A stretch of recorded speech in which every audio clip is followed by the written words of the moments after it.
대표가 제안한 김건희 여사 관련 문제 3대 해법, 사실상 윤석열 대통령이 모두 거부했다 이렇게 알려지고 있는데 이 앞으로 한동훈 대표 과연 김건희 여사 문제에 손 뗄 수 있을지 송국업 국장님 어떻게 보십니까? 그러니까 오늘 저희들이 지금 계속 이야기하는 것이 어제 해도 뭐 형식 그리고 어떤 뭐 참석자 뭐 이런 문제잖아요. 자리 배치 이런 문제인데 어제 실제적으로는 이런 부분들도 물론 메시지가 되지만은 두 사람이 어떤 이야기를 했는지에 따라서 앞으로 두 사람의 관계가 좀 이야기가 될 텐데 사실 어제 한동훈 그 대표가 세 가지를 요구를 하겠다고 미리 예고를 했지 않습니까? 맞습니다. 미리 예고를 했고 그 다음에 특별감찰관까지 거기에 붙였고 또 의료 대란 뭐 갈등 해소 문제도 같이 제안을 했는데 자 이게 거꾸로 생각을 해요. 뭐 윤석열 대통령 입장에서 그럼 거기에 대해서 적답을 해야 되는가 이런 생각은 더 할 수가 있어요. 이미 다 이런 문제를 이야기를 하겠다고 하고 독대를 했는데 그러면은 그 자리에서 이 세 가지 플러스 몇 가지를 이야기한다고 해서 거기서 만약에 적답을 하면은 등 떠밀려서 하는 식이 되는 거죠. 저는 어제 형식은 상당히 좀 거칠었고 어떻게 보면은 당 대표에 대한 예우가 좀 어긋났다. 물론 그것은 이제 참모진들의 책임도 큽니다. 그런 측면이 있지만 어제 대화를 시작을 했고 또 앞으로 윤석열 대통령이 어떤 메시지를 낼지는 지금 모릅니다. 저도 계속 그 강조를 하는 것이 예를 들어서 뭐 김건희 여사의 공개 활동 전면 중단 같은 거 이런 부분도 계속 건의가 들어가고 하니까 이 부분 좀 더 지켜봐야지 이걸로 두 사람이 완전히 끝났다. 뭐 이렇게 하기에는 좀 시기상조인 것 같습니다. 아직 윤석열 대통령의 입장이 나오지가 않았어요. 알겠습니다. 기다려보도록 하죠. 자, 지금은 적어도 현재 상태에서는 서로 눈조차 마주치고 싶지 않을 정도로 돌아선 것처럼 보이는 두 사람입니다만 지난 12월 한동훈 대표가 정치 입문하기 전까지만 하더라도 사실 서로를 치켜 세워주고 또 감싸주는 그런 각별한 관계이기도 했습니다. 검사 선후배 관계에서도 굉장히 각별한 두 사람이었죠. 과거 윤석열 대통령과 한동훈 대표의 모습을 다시 한번 보겠습니다. 한동훈은 대한민국 사람들이 다 알만한 사람들은 다 윤석열 라인이다, 윤석열 사단이라고 생각합니다. 제 말씀은 제가 뭐 그거를 한동훈 검사를 비호하려고 한 적도 없고 비호가 됩니까? 제가 한동훈 검사를 비호할 능력도 없고요. 인사권도 하나도 없는 사람입니다. 밖에서 다 신문총장이라고 그러지 않습니까? 한동훈 후보자는 절대 파격 인사는 아니라고 생각합니다. 유창한 영어 실력으로 글로벌 스탠다드에 맞는 이런 사법제도를 정비해 나가는데 적임자라고 판단했습니다. 한동훈 검사관이 검찰부 인사를 하면서 총무총장이라든지 뭐 총장 패싱에 대한 의혹이 나오고 있는데 어떤? 우리 법무장관이 뭐 이런 능력이라든지 이런 것들 감안해서 아주 제대로 잘 했을 것으로 저는 보고 있습니다.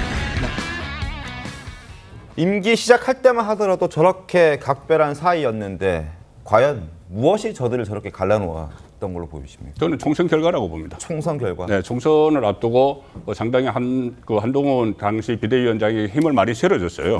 윤석열 대통령이 심지어 어떤 보도에 의하면은 본인의 후계자로 이렇게 낙점을 하는 듯한 그런 모습까지 보였거든요. 다시 내각에 들어와서 일해라 이런 이야기들은 본인의 후계자로 낙점을 한 거랑 마찬가지인데 그런데 총선에서 어쨌든 한동훈 원톱 체제로 치렀죠. 그래서 2조 심판원을 기초로 내걸어서 원톱 체제로 치렀는데 결국은 졌지 않습니까? 뒤무로 해서 윤석열 대통령은 그 사상 처음으로 전반기 후반기를 전부 다 요소야대로 국정 운영을 해야 되는 상황을 만든 거예요. 어떻게 보면 그 한동훈 대표의 책임이 되는 거죠. 본인이 다 원톱으로 이끌었으니까.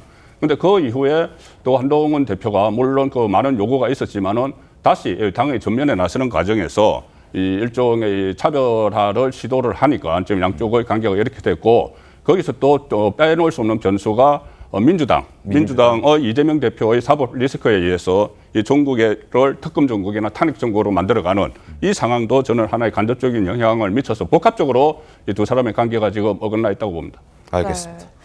이 지금 김건희 여사, 특히나 이 김건희 여사 문제를 놓고 윤석열 대통령이랑 한동훈 대표 아주 첨예하게 갈등을 보이고 입장차가 있는 게 분명해 보이는데 지금 뭐 당내 상황 보면요. 의원들도 개파가 다 분류돼 있고요. 그래서 향후 이런 입장을 그대로 한 대표가 고수하는 것이 과연 한 대표의 향후 일정, 향후 가도를 봤을 때 유리한 것이냐, 과연 좋을 수 있을 것이냐 이런 궁금증도 들거든요.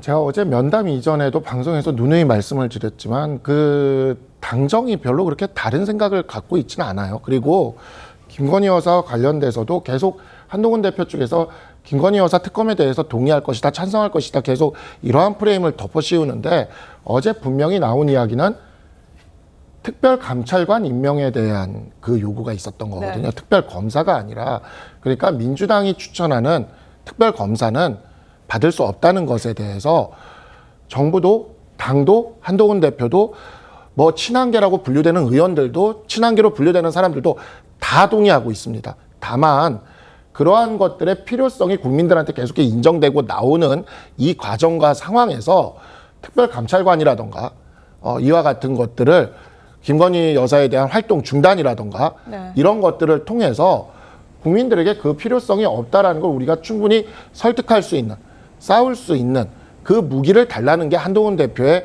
초지일관적인 이야기였고요. 그렇기 때문에 김건희 여사 문제에 있어서 민주당이 추천하는 특별검사를 동의해서 결별이 이루어질 거라는 그러한 예측은 오히려 우리 쪽이 아니라 그렇게 해서 분열이 되기를 바라는 다른 사람들의 이야기라고 저희는 생각을 합니다. 그리고 그 점에 있어서 다르지 않아요. 지금 윤석열 대통령과 한동훈 대표의 관계는 저도 법조인이지만 법조인들은 기수 문화가 상당합니다. 게다가 검찰은 더욱더 그러한 위계 질서가 좀 있는 조직이죠. 그러나 현재 한동훈 대표와 윤석열 대통령은 결코 검찰의 상하 관계가 이제는 아니게 됐어요. 윤석열 대통령은 2년 전에 대통령 선거를 통해서 대통령으로 선출되신 분이시고 한동훈 대표는 이와 같은 국정의 기조를 조금은 변화시켜달라는 당과 국민의 열망을 받아서 당대표로 당선된 분이죠. 그렇기 때문에 과거처럼 상하 관계가 아닌데 지금은 이제 그러한 각각의 어떤 국민들의 열망을 대표하는 존재들로서의 관계인데 그 관계로서 자리를 잡기까지 국민들이 보기에 다소 거친 시간이 소요되고 있는 과정이다. 네. 제가 그래서 어린 왕자 이야기를 한 겁니다. 이 과정이 점점 진행되면서 수평적인 관계로 가게 될 것이라고 기대를 합니다. 알겠습니다. 어떻게 좀 보셨습니까? 예, 뭐 시간이 이렇게 많지는 않은 것 같습니다. 당정, 뭐 국정 지지도와 함께 국민의힘 지지도 하락하고 있지 않습니까? 최저치 찍고 있지 않습니까? 네. 이것을 극복하지 못한다면 국민들이 오래 기다려주지 않을 거고요. 지금 상황에서는 김건희 여사의 이슈 이렇게 덮고 간다? 그랬을 때 국민들이 당연히 앞으로 다가올 지선 그리고 총선, 대선 모두 다 선거로 심판할 겁니다. 그렇기 때문에 당정의 관계를 한 몸으로 갈 것이냐 아니면 이제는 한동훈 대표가 홀로서기 해야 될 것이냐 명확하게 어제 드러났다라고 보고요. 한동훈 대표 이제 고민할 겁니다. 그렇다면 최상병 특검 그리고 김건희 특검 왜 국민의힘에서는 발의 못합니까? 스스로 본인들이 원하는 특검 방식이 어떤 건지 국민들한테 피력하고 우리는 이제는 국민의 눈높이에서 제대로 한번 정치해보겠다라고 선언해야 되는 거 아닙니까? 그 정도의 배포 없다면 한동훈 대표님은 그냥 당대표로서 정말 김옥금 프로젝트가 되든 어떻게 되든 이 3일 천하로 끝날 수밖에 없고요. 본인이 대선 가도로 간다 그러면 이제는 차별화 시도를 선명하게 할 때가 됐다. 그렇지 않으면 정말로 정치인으로서의 생명이 길지 않을 것이다 라고 국민들이 많이 예측하고 있을 겁니다. 알겠습니다. 상황을 저희가 계속해서 좀 지켜보도록 하겠습니다.